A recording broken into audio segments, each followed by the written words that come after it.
Ito yung isang area na pinataniman ko ng napier. Yan. Problema sa mga gulay.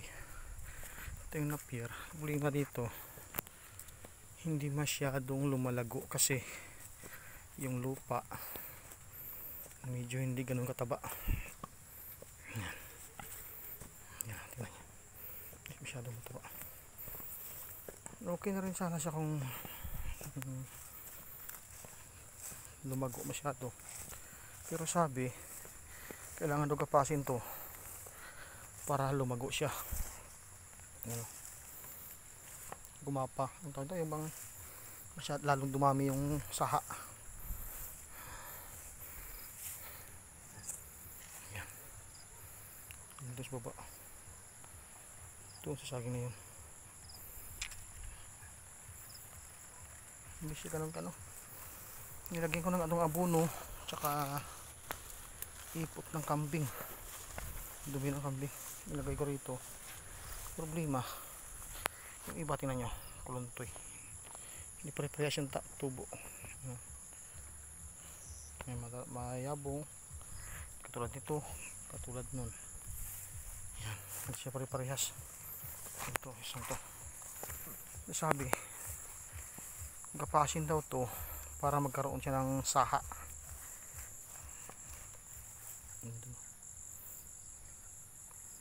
Nilinisan ko ito nakaraan. Ganda sana kung marami yung saha niya. So, dapat talaga putulin to para magkaroon siya ng panibagong saha.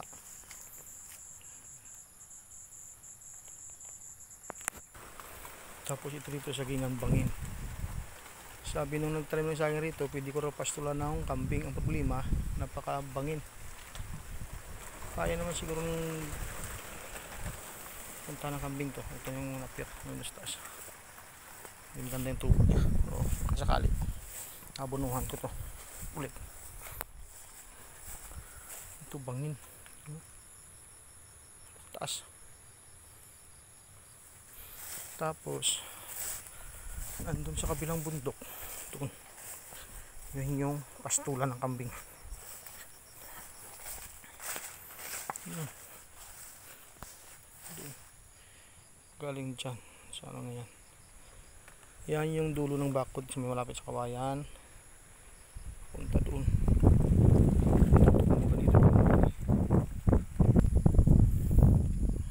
Yun o. Yan yung bahay. Yan yung bahay ng kambing. Tapos yan sila gumagala. Sa taas niyan.